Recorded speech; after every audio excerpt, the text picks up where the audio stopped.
हाँ जी। तो सबसे पहला जो हमारा टॉपिक है आज का बेटा, तो जब हम बात करते हैं एटॉमिक मास की बात करते हैं बेटा, हम एटॉमिक मास की बात करते हैं। तो आप भी जानते हो बेटा एटॉमिक मास की डेफिनेशन क्या होगी, और इसको ज्यादा डिटेल में नहीं जाएंगे बेटा क्योंकि आपने पहले भी पढ़ रखा है। जल्दी बताइए बेटा एटॉमिक मास की क्या डेफिनेशन होगी, जल्दी बताओ बेटा। एनीवन? हाँ जी, 9th क्लास में पढ़ रखा है बेटा आपने एटॉमिक मास। सर आपकी वीडियो नहीं आ रही। मेरी वीडियो नहीं आ रही? नहीं बेटा वीडियो तो बिल्कुल परफेक्ट है। आ रही है।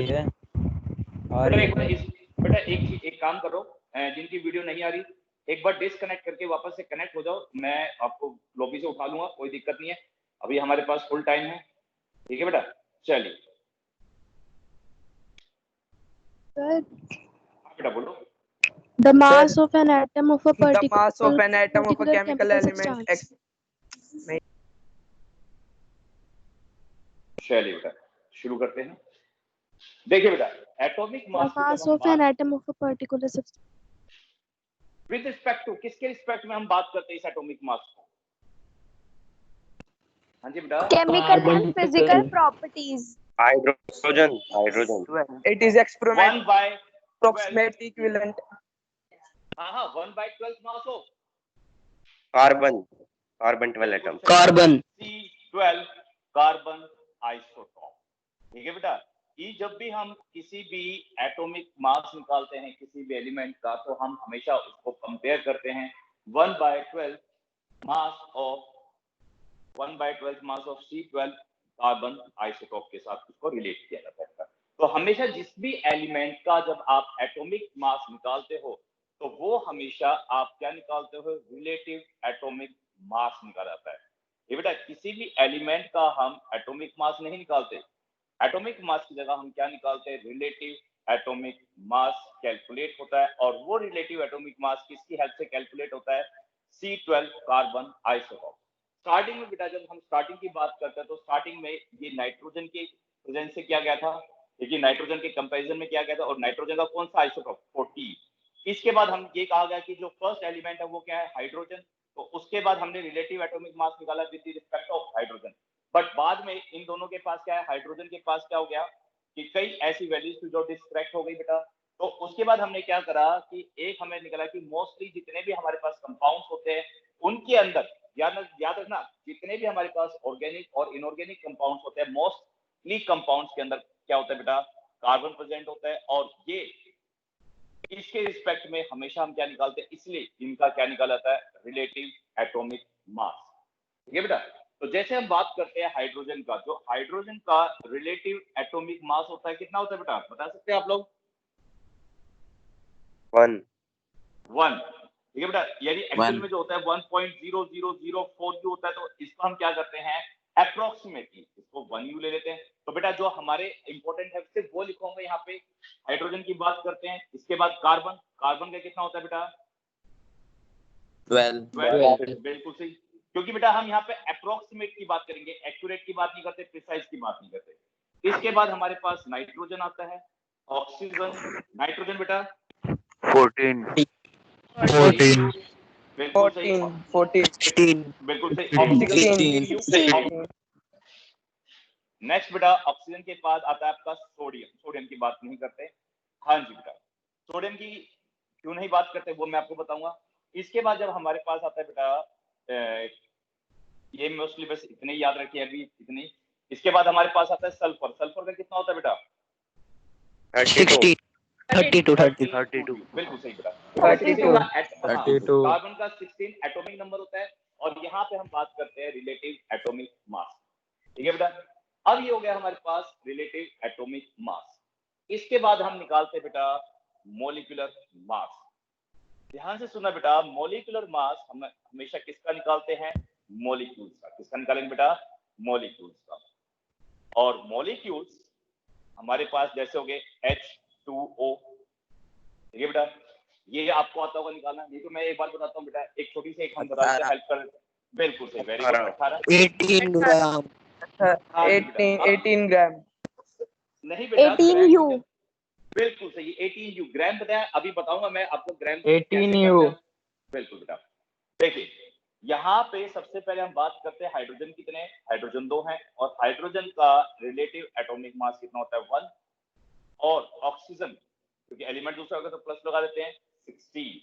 तो हमारे पास जब इसको ऐड करेंगे तो आएगा बेटा 18U। चलिए मैं आपको 2 देता हूं, वो निकाल, बिल्कुल सही, इंपॉर्टेंट दे रहा हूं बेटा, वो निकालिए आप लोग, C6H12O6, और ये हमारे पास कहलाता है बेटा ग्लूकोज। ये जो इंपॉर्टेंट है सिर्फ वही बता रहा हूं मैं आप लोगों को। थर्ड C12H22O11 हमारा होता है। ठीक है बेटा, एक बार सारे निकालिए फिर 1 बाय 1 हम पूछते हैं आप लोगों से, ठीक है बेटा। एक बार सारे, एक बार जो इंपॉर्टेंट है सारे लिख लेते हैं यहाँ पे। H2SO4 इसे हम कहते हैं सल्फ्यूरिक एसिड।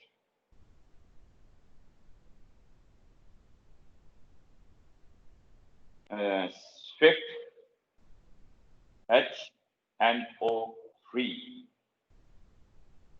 इसे कहा जाता है बेटा नाइट्रिक एसिड। 6 Na2SO4।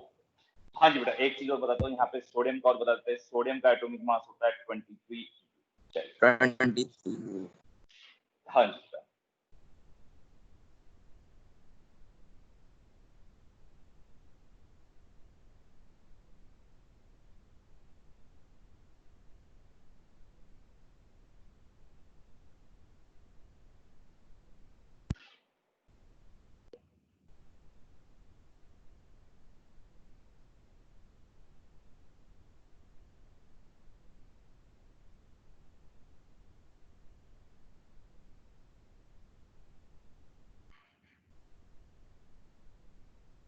चलिए बेटा, इनका आप मॉलिक्यूलर मास निकालिए, फिर 1 बाय हम इसको स्टडी करते हैं, एक एक को करते हैं बेटा।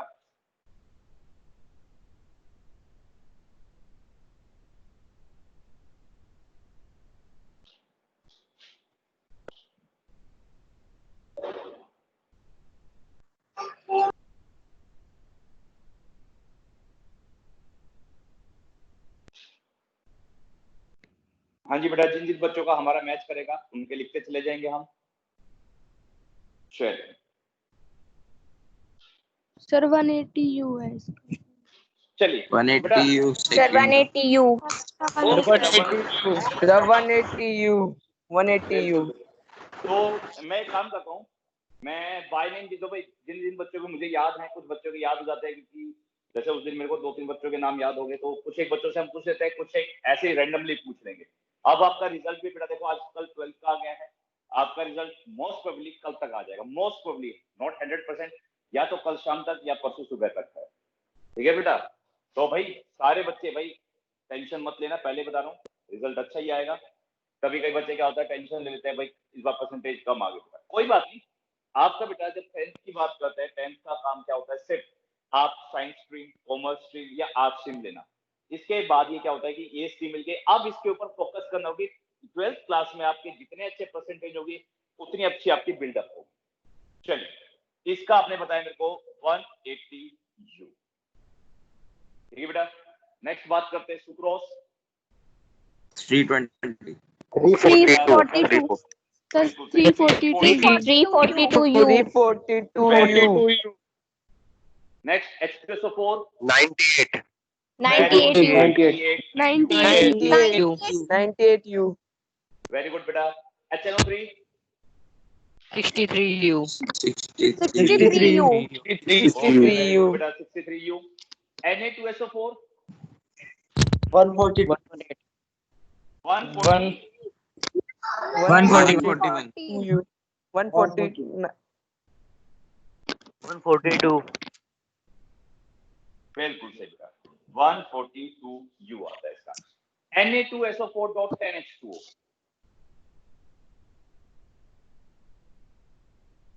हाँ जी बेटा, एनीवन, या भी निकाला नहीं, निकालोगे? सर 286 Sir, निकालना नहीं. ओके, निकाल रहे हो, जल्दी करो बेटा।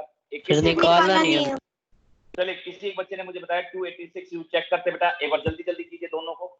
ऑक्सैलिक एसिड है और ये वॉशिंग सोडा है जो हम बात कर रहे हैं। 286U 286, हाँ बेटा, 286U ओके बेटा, 286U. बेटा इसमें ये Oxalic वाटर ऐड करा। 96. हाँ जी बेटा, ये वाटर ऐड करा। देखिए जब हम 18 into 10 की बात करते हैं, ये हमारे पास 180 हो गया। सोडियम की बात करते हैं बेटा, सोडियम हमारे पास कितने 2, तो 23 into में 2, ये कितना हो गया 46। कार्बन हमारे पास 12 हो गया। ऑक्सीजन कितने हैं 16। देखो 12 into 1 और 16 into ऑक्सीजन कितने बेटा हमारे पास 3, तो ये हो गया हमारे पास 48। ऐड करते हैं, ये हो गया 10 और ये 16 1। ठीक है बेटा, ये आपके पास हो गया 100, कितना हो गया 6, और 106 जब इसमें ऐड करेंगे तो कितना गया 286 U। अब ये ऑक्सैलिक एसिड बेटा आपका 90 U. 126 अब 126 U. एक 90 U बता रहा है, एक 126 U बता रहा है। अब मुझे नहीं पता बेटा, मैं बता 126 U 126 U। अब देखिए चेक करते बेटा इनमें से कौन सा ठीक है कौन सा नहीं, एक बार चेक करते। देखिए सबसे Sir, पहले हम without बात, put 90 है, हाँ यदि बेटा वाटर तो लेना ही पड़ेगा आपको, वाटर तो तो चाहिए 126. बिल्कुल सही। जब हम बात करते हैं यहाँ पे C2, देखो इनको हम क्या करेंगे, इस पूरे को कंप्रेस कर लेते हैं। कार्बन हो गए 2, ऑक्सीजन 1 2 3 4, ऑक्सीजन हमारे पास 4 हो गए और हाइड्रोजन कितने हैं 2। देखिए 12 into में 2, ये हमारे पास हो गया 24। 4 into में सॉरी ऑक्सीजन का हो गया 16 into 4, ये हो गया बेटा आपके पास 64। और सर हाइड्रोजन 2 है। 90.3 U नहीं बेटा 19.3 U कैसे आ गया, ये देखो ना ये आपके पास 2 आ गया। ये देखिए ये 8 और ये 0, 1 रिमाइंडर, और ये आपके पास आ गया 90।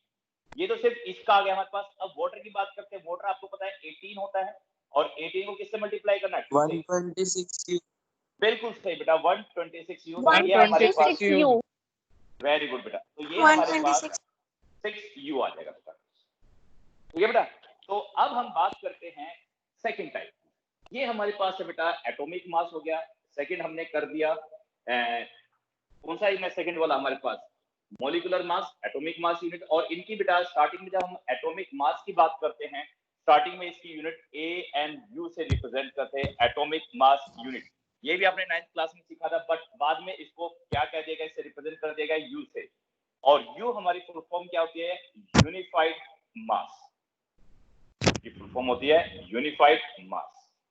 ठीक है बेटा, हाँ जी बेटा। अब इसके बाद हम नेक्स्ट चलते हैं, हमारे पास आता है बेटा रिलेटिव एटॉमिक मास। जब इसकी बात करते हैं रिलेटिव एटॉमिक मास, हम कंपैरिजन करते हैं with carbon C12 atomic mass के साथ। चलिए हाँ जी बेटा, चलिए शुरू करें नेक्स्ट वाला। इसमें कोई डाउट किसी को? No, sir. No sir. ठीक है, ओके बेटा। देखिए नेक्स्ट हम बात करते हैं बेटा ग्राम एटॉमिक मास। जब हम ग्राम एटॉमिक मास की बात करते हैं, मैं चेक कर लेता हूँ, हाँ जी बिल्कुल सही आ रहा है बेटा। देखिए ग्राम एटॉमिक मास की बात करते हैं, जब हम एटॉमिक मास को, इसका बेटा जब हम एटॉमिक मास को एक्सप्रेस करते हैं in terms of gram, then it is known as gram atomic mass. जो आप मेरे को थोड़ी देर पहले कोई बच्चा कहते हैं कि सर ये ग्राम्स है ग्राम, तो एक्चुअली बेटा जब हम क्या करते हैं, किसी भी एटॉमिक मास, किसी भी एक एलिमेंट के एटॉमिक मास को, ठीक है बेटा, atomic mass of an element, या फिर हम बात करते हैं कंपाउंड, जैसे हम बात करते हैं मॉलिक्यूलर मास की, यानी मॉलिक्यूल्स के, जब उसको हम रिप्रेजेंट करते हैं किसमें, इन टर्म्स ऑफ ग्राम में रिप्रेजेंट करते हैं, then it is known as gram atomic mass. तो देखिए for example gram atomic mass of oxygen is equal to में 16 ग्राम, इस टाइप से लिखा जाएगा बेटा। ठीक है ना, जब आपसे ग्राम एटॉमिक मास पूछा जाए तो वो ग्राम में रिप्रेजेंट होगा, और जब सिर्फ आपसे एटॉमिक मास पूछा जाए, ध्यान से सुना, atomic mass of hydrogen is equal to 1 U। तो ये आपका थोड़ा सा डिफरेंस है बेटा, वैसे सेम ही है, बस उसमें हम ग्राम में रिप्रेजेंट करते हैं एटॉमिक मास यूनिट को, इसलिए ग्राम एटॉमिक मास से रिप्रेजेंट कर देते हैं। ठीक है, ये हमारे पास ग्राम एटॉमिक मास है। नेक्स्ट हमारे पास होता है बेटा फॉर्मूला यूनिट मास। देखिए बेटा, फॉर्मूला यूनिट मास की जब हम बात करते हैं, जब हमारे पास कभी भी कोई भी कंपाउंड जब वो क्रिस्टल में हो, इसमें बेटा जब हमारे पास कोई भी क्रिस्टलाइन सॉलिड हो, आप कहोगे क्रिस्टलाइन सॉलिड कौन से होते हैं सर? आप देखिए कई बच्चों को पता है क्रिस्टलाइन सॉलिड कौन से होते हैं। क्रिस्टलाइन सॉलिड बेटा एक्चुअल में वो सॉलिड्स होते हैं या वो कंपाउंड्स होते हैं जिनके अंदर आयनिक बॉन्ड होते हैं। कौन से बॉन्ड होते हैं बेटा? Ionic bond. ये सारे के सारे क्या कहलाते हैं? Crystalline solid. और ऐसे क्रिस्टलाइन सॉलिड्स के लिए जब हम मास लिखते हैं, क्या लिखते हैं बेटा? मास लिखा जाता है, तो उसके लिए यूज करते हैं formula unit mass. For example कोई भी एक आयनिक सॉलिड बताइए बेटा, जो आयनिक सॉलिड हो, आपने 10th क्लास में पढ़ा था। फर्स्ट एग्जांपल जो छोटा हमारे दिमाग में आता है, NaCl। Very good. तो फर्स्ट एग्जांपल हमारे पास हो गया बेटा NaCl। तो यहाँ पे आपका Na का मास कितना होता है? Na का पता है बेटा हमें 23 प्लस में 17 35.5 और जब 35.5 बिल्कुल सही 58.5 U आता है बेटा। ठीक है। दूसरा आपका एग्जांपल एक और है बेटा KCl। हाँ जी बेटा, निकालिए K का एटॉमिक मास होता है बेटा 39। पोटेशियम का कितना होता है? 39। बताइए कितना होगा? ये मैंने आपको क्लोरीन के साथ ऐड करना है। तो ऐसे कंपाउंड जो क्या होते हैं बेटा, हमारे पास आयनिक कंपाउंड जितने भी होते हैं, तो थोड़ा सा इसको और लिख देते हैं सिंपल फॉर्म में, यानी आयनिक सॉलिड। जितने भी हमारे पास आयनिक कंपाउंड्स होते हैं, आयनिक सॉलिड होते हैं, उनके लिए हम हमेशा क्या यूज करते हैं? Formula unit mass. हाँ जी बेटा, कितना है? 74.5 74.5 U. बिल्कुल सही बेटा, 74.5 U। 5 U। 74.5 U. चलिए, इसमें कोई डाउट हो तो बताइए बेटा। एनी डाउट इसमें? चलिए नेक्स्ट हमारे पास एक लास्ट एक आता है बेटा। देखो ये चीज है ना, आपके पेपर में सिर्फ हम क्या पूछेंगे, ये आपसे एक बार पूछ लेंगे। पता है क्या, कई बार क्या होता है, इन्हीं में आप लोग गलती कर देते हैं, कंफ्यूज हो। तो जब हम आपसे पूछते हैं, जैसे मैंने अभी पूछ लिया ये ऑक्सिलरी एसिड का, तो आपको ऑप्शन देंगे 90U, 120U, क्या कहते हैं 150U। तो ऐसे आपके पास ऑप्शन होंगे। तो इन ऑप्शन में से आपको सेलेक्ट करना पड़ेगा कि कौन सा आपका है।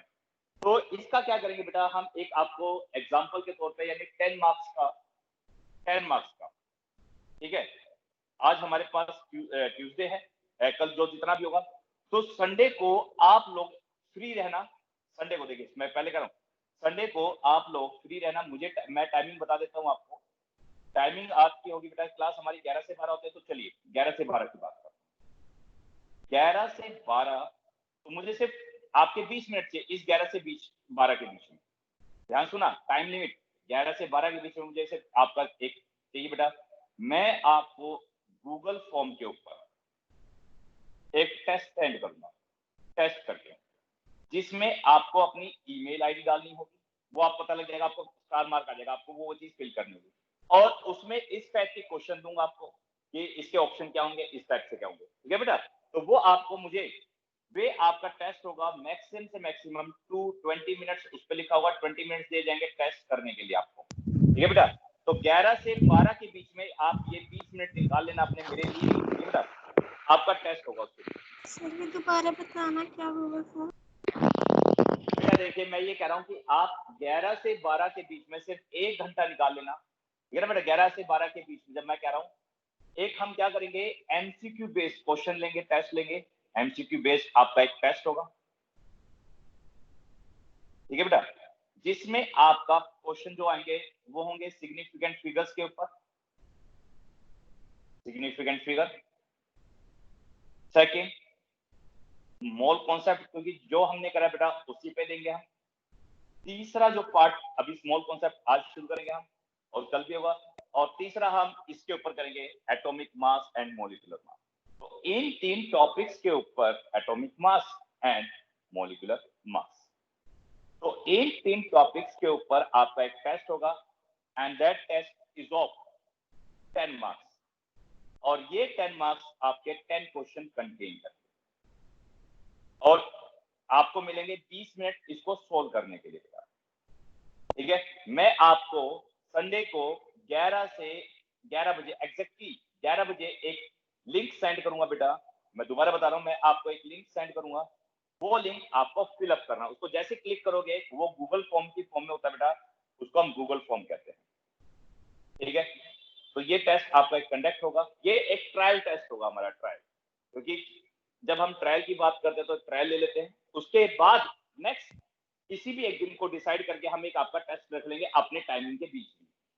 ठीक है बेटा, जिससे हमें पता लग जाएगा कि आप लोगों का कितना है। उसके लिए हम मैक्सिमम 20 मिनट रखेंगे, 20 मिनट हम फिर बाद में स्टडी करेंगे। तो मैं आपको ये टेस्ट आपको अब ले रहा हूं, और बाद में कभी भी किसी भी दिन, यानी मंडे, ट्यूसडे और वेडनेसडे, इन 3 दिन में से कभी भी आपके पास एक सरप्राइज टेस्ट ले सकता हूं बेटा। ये फिर मेरे से मत कहना कि सर आपने सरप्राइज टेस्ट कैसे ले लिया, तो वो आपकी स्क्रीन पे एकदम से चला जाएगा और आपको बता दिया जाएगा, फिर 15 मिनट पहले आपको अपनी क्लास बंद करके उस टेस्ट को कंडक्ट, आप वो टेस्ट परफॉर्म कीजिएगा। ठीक है, तो प्लीज वो वाला टेस्ट जरूर देना बेटा आप लोग। हाँ जी बेटा, नेक्स्ट बात करते हैं हम, एक टॉपिक है हमारे पास, हाँ जी बेटा, रिलेटिव एटॉमिक मास। ध्यान से सुनो बेटा, ये समझ में आया। लास्ट हमारे पास इसके अंदर एक टॉपिक और है,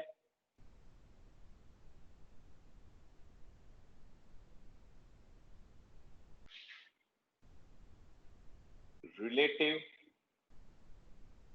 एटॉमिक मास। जब हम बेटा रिलेटिव एटॉमिक मास की बात करते हैं, जब भी हमारे सिलेबस के अंदर जब वो इसकी बात करते हैं, जितने भी हमारे नेचर के अंदर जो आइसोटॉप्स फॉर्म में होते हैं, किसकी फॉर्म में होते हैं, आइसोटॉप्स फॉर्म में होते हैं, उन सब के लिए जब एटॉमिक मास कैलकुलेट करते हैं, क्या कैलकुलेट करते हैं बेटा, एटॉमिक मास, तो उसको भी हम क्या कहते हैं, किससे रिप्रेजेंट करते हैं, रिलेटिव एटॉमिक मास से रिप्रेजेंट करते हैं। फॉर एग्जांपल क्लोरीन, आप भी जानते बेटा क्लोरीन आपका 2 फॉर्म्स में एग्जिस्ट करता है। आइसोटॉप्स क्या होते हैं बेटा, सेम एटॉमिक नंबर।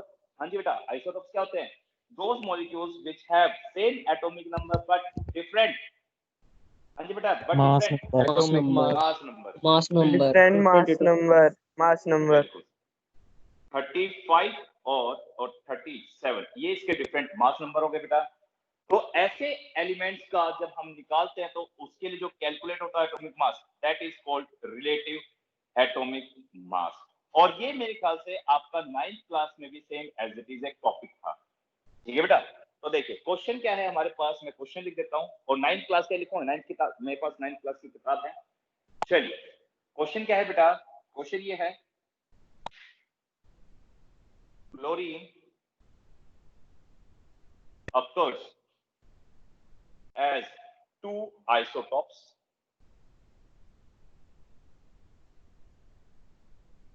chlorine 35, ठीक है बेटा, and chlorine 37, full stop। chlorine 35 has 75.77% and rest is chlorine 37. Calculate relative, average atomic mass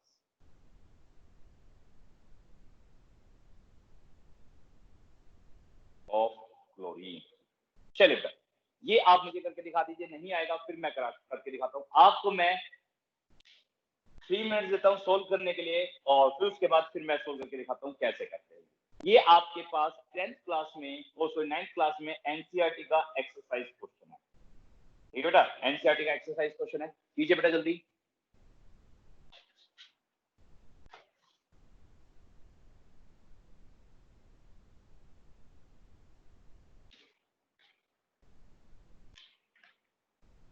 sir 35.45। बिल्कुल सही बेटा, 35.45। अरे कैलकुलेटर ले रखा है बच्चे आपने तो, समझ गया मैं नहीं भी। सर, ये जो मेरी तरह है। 35.5 बिल्कुल सही बेटा। 35.5 हाँ जी, चलिए वेरी गुड बेटा। मैं समझ गया कई बच्चे मेरी तरह तेज है, कैलकुलेटर लेकर दूसरा फोन लेके रखते हैं। ठीक है बेटा, अब इसको सोल्व करने का जिन बच्चों से नहीं हुआ मैं वो बता देता हूँ। उनको करना क्या है बेटा, जब भी हम बात करते हैं तो यहाँ देखिए जो क्लोरीन 35% है, देखिए यानी जिसका एटॉमिक मास 35 है, उसकी जो परसेंटेज है वो कितनी है, 75.77%।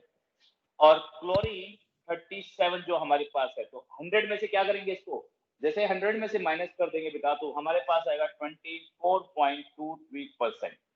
ठीक है बेटा, अब हम क्या करते हैं, वही लगाते हैं रिलेटिव एटॉमिक मास का फॉर्मूला। हाँ जी, तो रिलेटिव एटॉमिक मास या फिर average atomic mass of chlorine. हाँ जी बेटा, देखिए हम क्या करते हैं, जो इसका मास परसेंटेज है उसको इससे मल्टीप्लाई कर देते हैं। तो देखिए क्या आएगा, 35 इंटू में 75.77%, और परसेंट का मतलब क्या होता है, डिवाइडेड बाय 100, प्लस में 37 इंटू में 24.23 डिवाइडेड बाय 100। और जब आप इसको सोल्व करोगे तो आपके पास आएगा 35.45, और नियर बाय जब हम बात करते हैं अप्रोक्सीमेटली 35 पॉइंट, इसके आगे भी जाता है बेटा डिवाइड हो गए, तो ये 5U आपके पास होता है average atomic mass of chlorine. चलिए अब हम बात करते हैं 12th की कंपटीशन एग्जाम में। एक्चुअली मेरे पास अभी दिनेश की किताब नहीं है, कोई बात नहीं, मैं बात करता हूं, वो बाद में बात करेंगे इसकी। देखिए क्वेश्चन ये है, सेम यही क्वेश्चन हम उतारते हैं बेटा, यही हमारे पास क्वेश्चन है। हाँ जी, chlorine occurs at two isotopes, chlorine 35 and chlorine 37. ये बेटा, and the ratio of their isotope is 3:1. Calculate average atomic mass.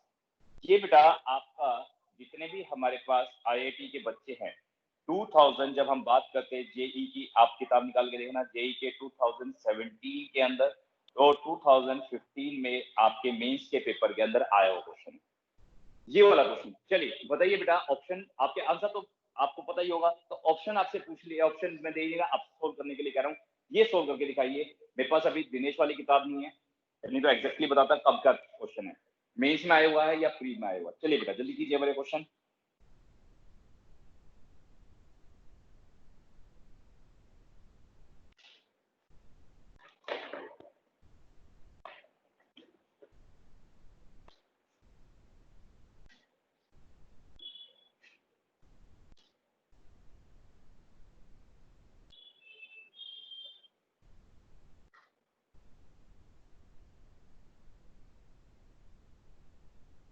हाँ जी बच्चे, करा किसी ने?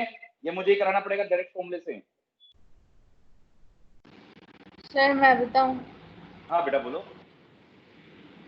जो ये 37 वाला है ना, हाँ जी, इसकी परसेंटेज को एक्स लेट कर लेंगे।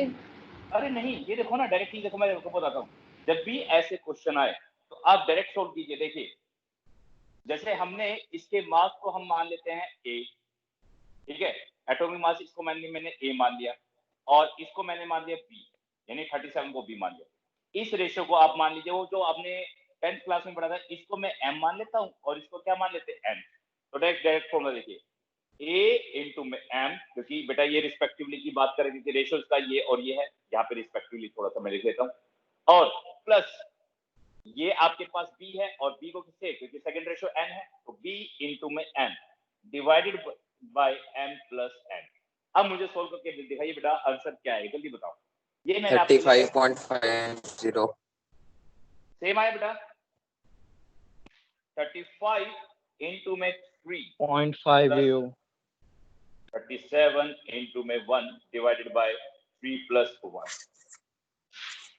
35.50 50 u ठीक है बेटा 5 u बिल्कुल सही 50 u। तो जब भी कंपटीशन में क्वेश्चन आए इस टाइप से आपको रेशियो दे रखी हो या फिर मैं एमसीक्यू में भी क्वेश्चन दूं इस टाइप का, तो आप क्या करोगे डायरेक्टली ये फॉर्मूला अप्लाई कर दीजिए। ये तो छोटी क्लासेस में पूछा जाता था, ये परसेंटेज देके बेटा हम जिसमें लेट एक्स करते थे। अब आपको क्या करना है, जब भी ऐसे परसेंटेज के क्वेश्चन या रेशियो के क्वेश्चन दे रखे हो या इस टाइप के दे रखे हो, तो डायरेक्टली क्या कीजिए, इनको भी देखो इसी तरह से करना है। ये देखो जब आपको परसेंटेज दे रखे हो, क्या दे रखे हो परसेंटेज, तो परसेंटेज को ए और बी लेट सॉरी एम और एन लेट कर लीजिए और उसमें क्या कर दीजिए इस टाइप से फॉर्मूला लगा। तो यहाँ पे भी मैं इसी फॉर्मूले से इसको सोल्व कर सकते हैं। कैसे बेटा देखिए, यहां से इसको रब कर देता हूं मैं। ये देखो ये हमारे पास ए और इसकी जो परसेंटेज थी वो यही थी बेटा बी प्लस सॉरी एम और बी इंटू में एन और एम प्लस एन, क्योंकि जो परसेंटेज है इसको एक वाली को जो हमारे पास आई थी 37.77 ये गिवन थी, इसको आप एम मान लीजिए और जो लेफ्ट हुई 22.3 को इसको एन मान लीजिए। देखिए जब इसको सोल्व करोगे तो इसमें भी अलग अलग ना करके आप इसको डायरेक्टली एक फॉर्मूला याद रख लीजिए। जब भी आपको आइसोटॉप्स की फॉर्म दे रखी है तो आप डायरेक्टली पुट कर दीजिए। अब इसको सोल्व करते हैं बेटा, देखिए सोल्व जब हम करेंगे तो 35.5 इंटू में 75.77 प्लस 37 इंटू में 24.23 डिवाइडेड बाय इन दोनों ऐड करोगे, ऐड करके क्या आएगा 100 ही आएगा। ठीक है बेटा, और ये मेनली वो फॉर्मूला होता है जब हमारे पास कोई भी अमाउंट, अब यहाँ पे तीसरा दे रखा होता तो यहाँ पे हम तीसरे को भी क्या कर देते ऐड करके प्लस में निकाल देते। और मोस्टली जो आपके सिलेबस में है वो सिर्फ 2 आइसोटॉपिक फॉर्म है। ठीक है, तो आप क्या करोगे, आप इस टाइप से डायरेक्ट फॉर्मूला लगाइए और आपके पास इजीली सॉल्व हो जाएगा। ठीक है बेटा, अब तो कोई डाउट नहीं, इसमें आप इजीली कर सकते हैं। तो चलिए अब रेशियो को परसेंटेज बना के नहीं कर सकते? हाँ बेटा रेशियो, हाँ रेशियो को वो भी आप कर सकते हो। रेशियो को आप परसेंटेज मान लीजिए, इसको डायरेक्टली परसेंटेज मान लीजिए, कोई दिक्कत नहीं है, क्योंकि जब 100% है, जो 75% और 25%, ये 75% और 25% हो गया, आप वैसे कर लीजिए। जब हमने ये कहा बेटा कि जब यहाँ पे 2 रेशियो जैसे हम बात करते हैं, इसको 2 रेशियो जब मैं 3 कह देता हूँ, फिर उसको आप चेंज करोगे रेशियो के अंदर, आप डायरेक्टली इसके अंदर क्या कीजिए फॉर्मूले में पुट कर दो, वो आपके लिए इजी रहेगा। जैसे 2:3 है, 4:5 है, आप क्या करोगे 100 से पहले उसको सोल्व करोगे। अब आपको क्या आ गया 2:3 आ गया। अब देखो 2 डिवाइडेड बाय 3 इंटू में 10, फिर ये 66.66% लिखोगे, दूसरे वाले को 33.33% लिखोगे, फिर इसको आपको 7 करना पड़ेगा एग्जैक्ट निकालने के लिए। तो मैं इसीलिए कह रहा हूं आप डायरेक्टली इसको फॉर्मूले में रेशियो की फॉर्म में रख दो, उसको परसेंटेज में चेंज मत कीजिएगा, क्योंकि वो क्या होगा क्वाइट डिफिकल्ट हो जाएगी कैलकुलेशन। और आप भी जानते हैं जब आप देखो मैं 11th क्लास की जब हम बात करते हैं बेटा, देखो मैं 11th क्लास में ये जानता हूं कि 11th क्लास में आपका बेसिक कॉन्सेप्ट जब हम बात करते हैं, आपका यदि कॉन्सेप्ट बेसिक कॉन्सेप्ट क्लियर है तो 12th क्लास के अंदर आपका सीबीएसई का पेपर भी मैं ये कहता हूं you can achieve more than 95 पास।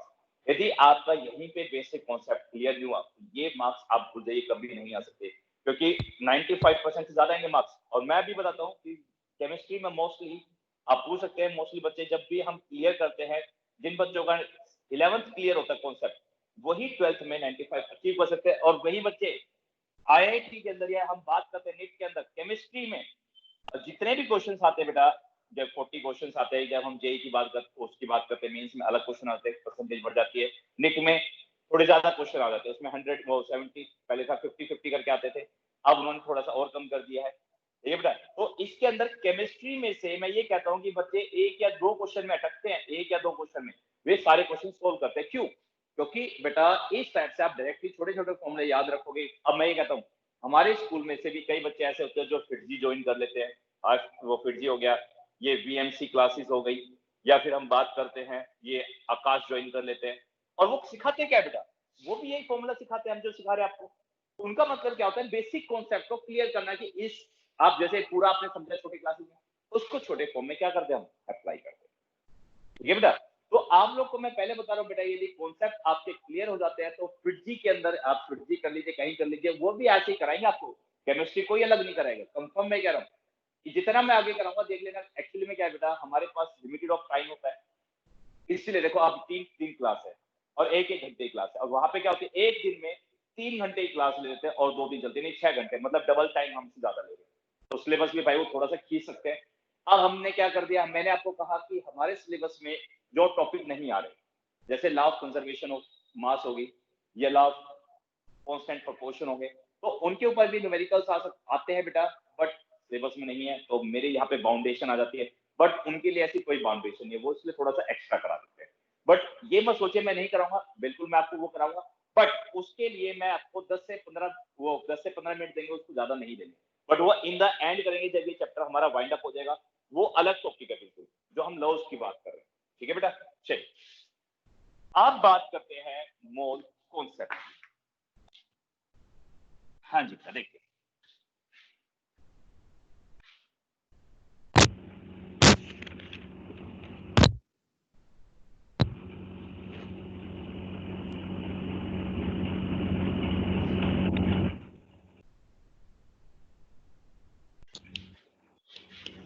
हाँ जी बेटा, जब हम बात करते हैं मोल कॉन्सेप्ट,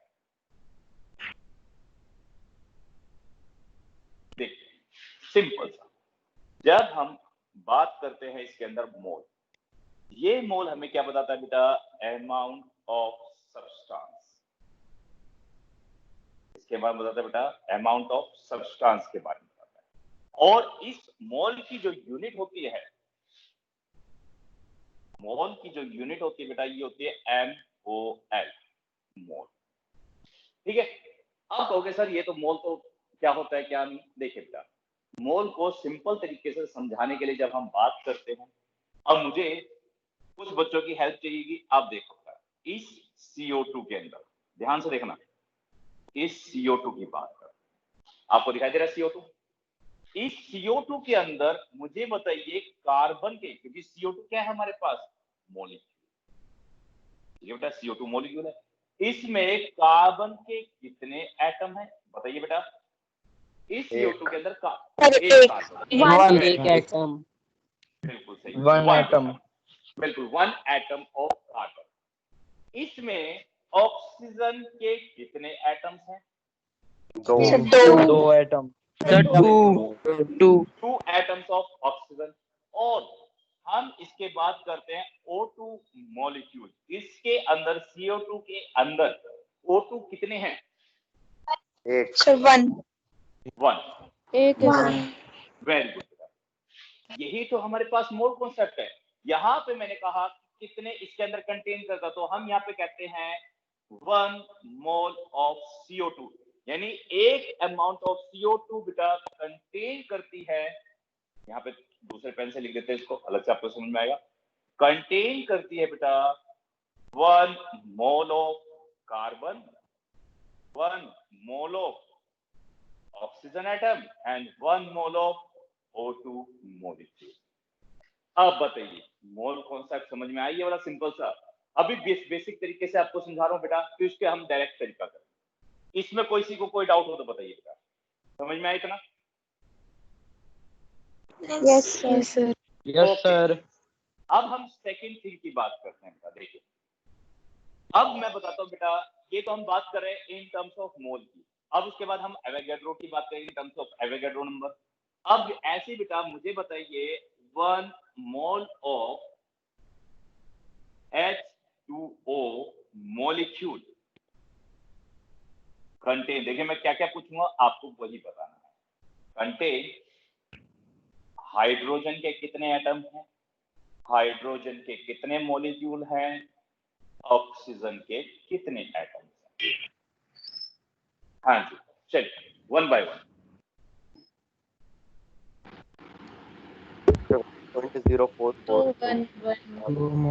नहीं ऐसे नहीं बोलना, देखो ऐसे नहीं बोलना, ऐसे नहीं बोलना, मैं पहले बता रहा हूँ आपको कंप्लीट करना है 1 मोल ऑफ H2O कंटेन, यहाँ आप बताओगे सिर्फ एक करते हैं, यानी कंप्लीट जैसे कैसे करना है सर, 1 मोल ऑफ, यानी 1 मोल ऑफ हाइड्रोजन एटम, ऐसे कंप्लीट आपको बताना है। ठीक है बेटा, ऐसे आपको बताना। तो मुझे बताइए यहाँ पे हाइड्रोजन एटम के कितने मोल्स हो गए? 2 moles. 2 moles. 2 moles. 2 moles. 2 moles. Very good बेटा। और इस हाइड्रोजन मॉलिक्यूल के 1 1 mole. 1 mole. 1 mole. 1 mole mole. Of 1 mole. Hydrogen molecule. और ऑक्सीजन एटम कितने बेटा इसके? 1 1 1 1 mole. 1 mole of oxygen atom. Oxygen atom. Very good बेटा। अब oxygen मुझे atom. आप, वेरी गुड बेटा, अब मुझे आप लोग ये वाला करके दिखाइए, Na2SO4, यानी 1 मोल ऑफ, आप अपनी रफ कॉपी निकाल लीजिए, Na2SO4 कंटेन, मैं यहाँ पे कुछ वर्ड्स लिख रहा हूं, वो आपको मुझे बताने हैं।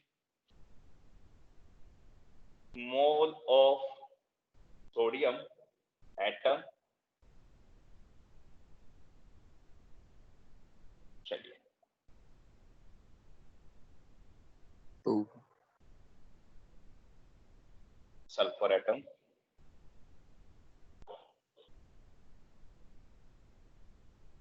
ऑक्सीजन एटम,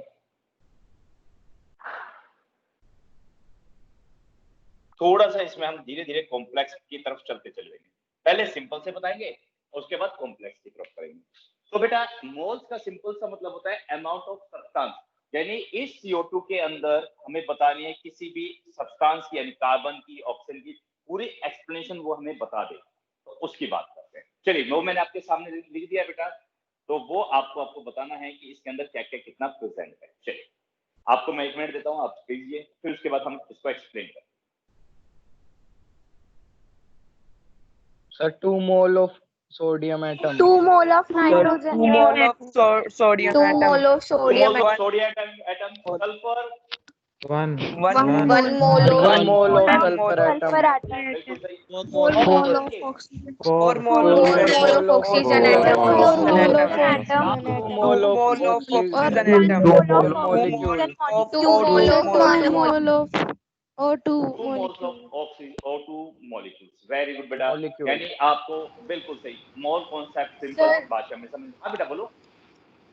सर अगर सल्फर मॉलिक्यूल के मोल पूछे होते तो 1/8 लिखते।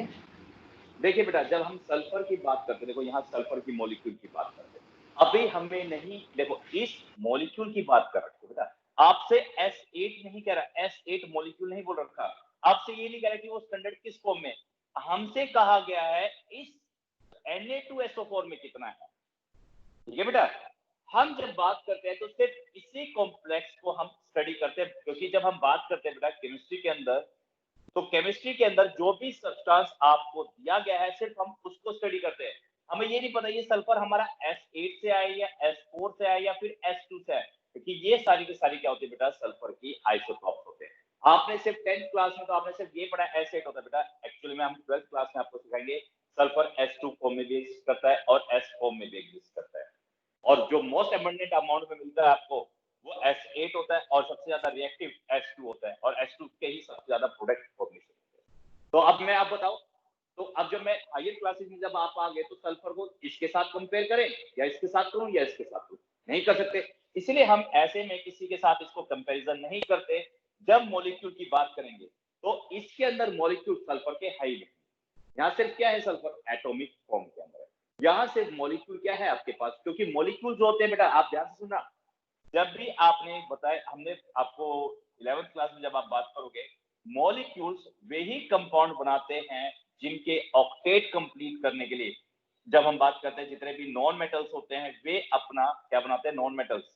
ध्यान सुना, ये नॉन मेटल्स, जैसे हम सल्फर की बात करते हैं जैसे O2 जो नेचर के फॉर्म में एग्जिस्ट करता है नेचर में, तो हम उसी के मॉलिक्यूल्स को एक्सप्रेस करते हैं, जैसे N2 हो गया, ये नेचर में जो मिलते हैं हमें, H2 हो गया, और कौन कौन सी गैस है बेटा, Cl2 गैस होगी, तो इन्हीं की बारे में बात करते हैं, ये हम मॉलिक्यूल्स लेते हैं। अब यहाँ पे जब सोडियम की बात करते हैं, सोडियम N2 फॉर्म में कभी भी एग्जिस्ट नहीं करता, क्योंकि हाईली क्या होता है, अनस्टेबल होता है। तो यहाँ पे बेटा मॉलिक्यूल्स हम उसी की बात करेंगे जो नेचर के अंदर मॉलिक्यूल्स की फॉर्म में एग्जिस्ट करता है। ठीक है, तो यहाँ पे जब हम सल्फर की बात करते हैं तो सल्फर S2 फॉर्म में एग्जिस्ट करता है, इसलिए हम नहीं बता सकते।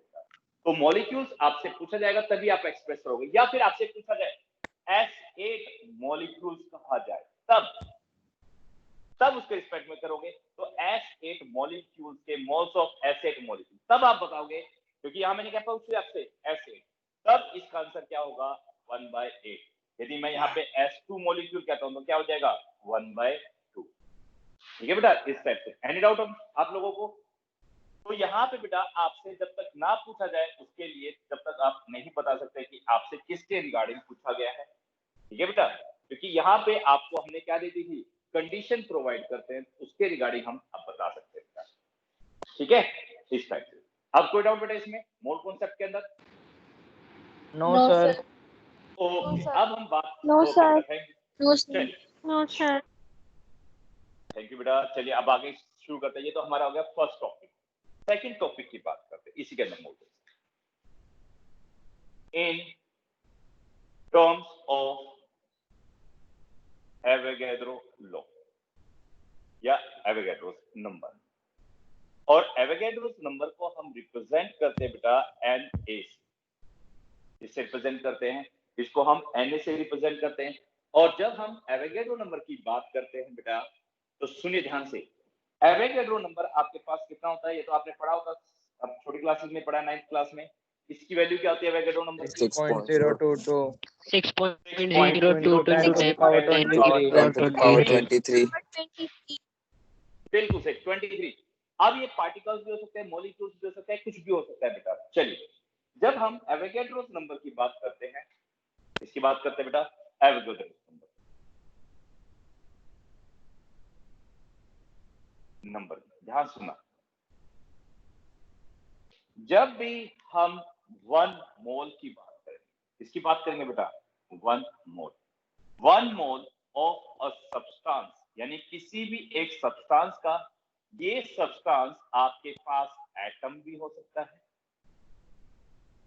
ये सब्सटेंस आपके पास मॉलिक्यूल भी हो सकता है बेटा, ये सब्सटेंस आपके लिए इलेक्ट्रॉन भी हो सकता है, प्रोटॉन भी हो सकता है और पार्टिकल्स भी हो सकता है। तो 1 मोल के लिए हमेशा अकॉर्डिंग टू एवोगैड्रोस लॉ ये हमेशा इक्वल होगा 6.022 into 10⁻23।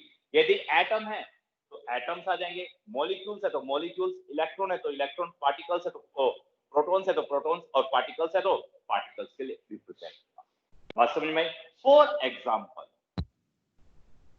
और यहाँ पे बेटा इस टॉपिक में किसी को ना समझ आए तो मुझसे पूछ लेना। ये देखिए, जैसे 1 mole of CO2 molecule contain, अब बेटा मैंने आपको कह दिया 1 मोल दे दिया साफ साफ, इसके अंदर आपके नंबर ऑफ मॉलिक्यूल्स कितने होंगे? हाँ जी बेटा, आप भी जानते हो 1 moles of number of molecules of CO2, तो बताइए। तो जब हम भी हमेशा जब 1 मोल की बात करते हैं तो 1 मोल ऑलवेज कंटेन 6.022 into 10⁻23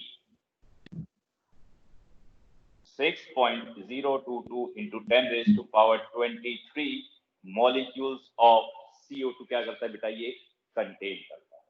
इसमें किसी को डाउट? इफ मैं इसको हाफ मोल कह देते हैं बेटा, कितने मोल? हाफ। सर एक बार दोबारा रिपीट कर दो। देखिए बेटा, जब हम बात करते हैं, ध्यान से इस बात दोबारा सुनिए, जब भी आपके पास 1 मोल कहा जाए इन terms of mole concept, in terms of Avogadro number, इसमें कहा था बेटा कि 1 mole of a substance always contain 1 mole of substance always contain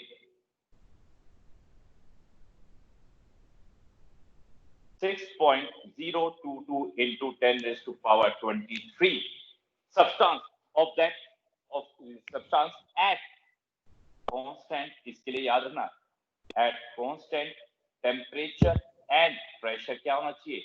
maintain होना चाहिए। तब वो 1 मोल क्या कंटेन करेगा बेटा? हमेशा इक्वल होगा किसके? एवोगैड्रोस नंबर के इक्वल होगा। It always contain Avogadro number यानी Na। यानी 1 मोल की जब भी आप बात करोगे, 1 मोल के अंदर चाहे वो आप एटम की बात करो, मॉलिक्यूल्स की बात करो, इलेक्ट्रॉन, प्रोटॉन्स या फिर पार्टिकल्स की बात करो, वे हमेशा किसके इक्वल होंगे? Avogadro number. जैसे मैंने यहाँ पे कहा 1 mole of CO2 contain 6.022 into 10⁻23 molecules of CO2। क्योंकि यहाँ पे जैसे हमने 1 मोल कह दिया तो 1 मोल के अंदर हमेशा एवोगैड्रो नंबर के इक्वल होंगे। अब मैंने हाफ मोल कहा तो half mole of CO2 molecule 3.011 into 10 की पावर 20 0.011 10 की पावर 20 0.01 की पावर 20। वेरी गुड बेटा 3.011 into 10 की पावर 23 molecules of CO2। चलिए ये तो आपका बेसिक कॉन्सेप्ट हो गया। ये समझ में आया बेटा मोल कॉन्सेप्ट की term in terms of Avogadro number. अब इसी को थोड़ा सा मैं एक्सटेंड कर देता हूं। किसको करते हैं? इसी को थोड़ा सा और एक्सटेंड करते हैं। ठीक है, इसको रब कर दूं मैं? हाँ जी बच्चे रब कर दिया जाए। एक बच्चा बोल दो हाँ जी सर, फिर मैं रब कर देता हूँ। यस सर कर दो। ओके बेटा चलिए अब कर दो सर। ओके बेटा देखिए अब ध्यान से देखिए, अब इसको थोड़ा सा एक्सटेंड करते हैं। देखिए वापस से हम बात करते हैं। मैंने रब कर दिया 1 मोल ऑफ CO2 कंटेन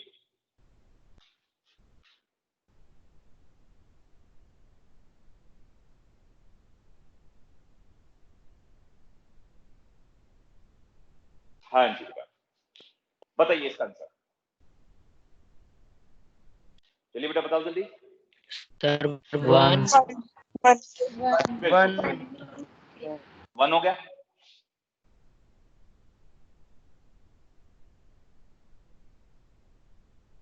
हाँ जी बेटा बताइए। 1 एनी अरे मॉलिक्यूल सर 6.022 10 की पावर 23। Very good. अब ध्यान सुनो बिल्कुल सही बेटा। देखिए 1 मोल ऑफ कार्बन है,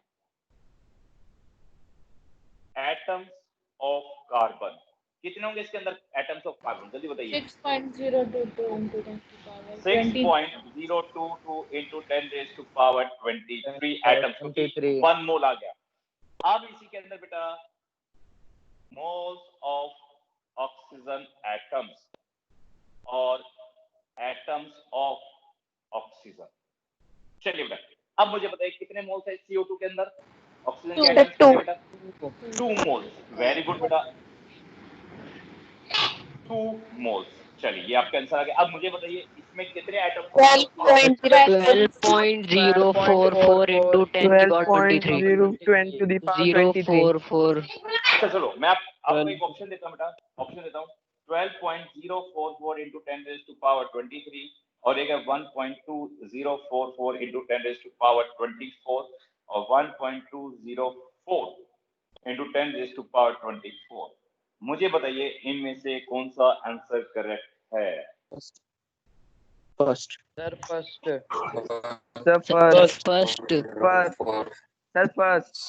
ओके चेक कर लेते हैं। सुनो मेरी बात ध्यान सुना। जब भी आपको ये कौन सी नोट अच्छा सुनिए ये कौन सी नोटेशन दे रखा है आपको?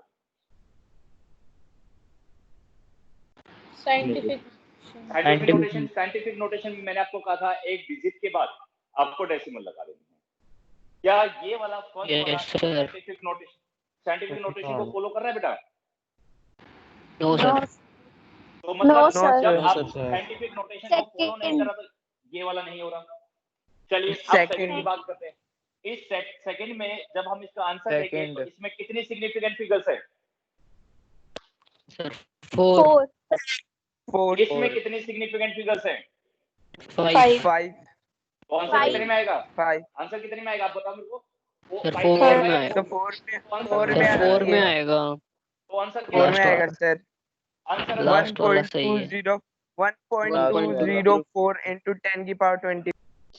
बिल्कुल सही बेटा। तो भाई यही तो हम कहते हैं यही तो फिटजी है, यही तो आपके पास आकाश है, यही आपका जेईई मेन क्लियर कराएगा। क्योंकि इस टाइप के ऑप्शन आएंगे आपका ऑप्शन ये भी सही दिखाई देगा, ये भी सही दिखाई देगा और ये भी सही दिखाई देगा और बट ये तो हमें बिल्कुल गलत दिखाई दे रहा है। तो क्योंकि आपके पास एक 4 की कमी थी। तो बेटा जो इस टाइप से जब हम बात करते हैं तो इस टाइप से आपके क्वेश्चन आते हैं।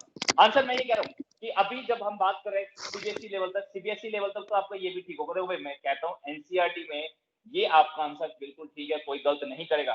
बट साथ साथ में हम कंपटीशन की भी बात कर लेते हैं बेटा। तो अभी हमारे पास बहुत टाइम है, 11th क्लास है, क्योंकि 11th क्लास से हमें अपने बेसिक कॉन्सेप्ट क्लियर करने हैं।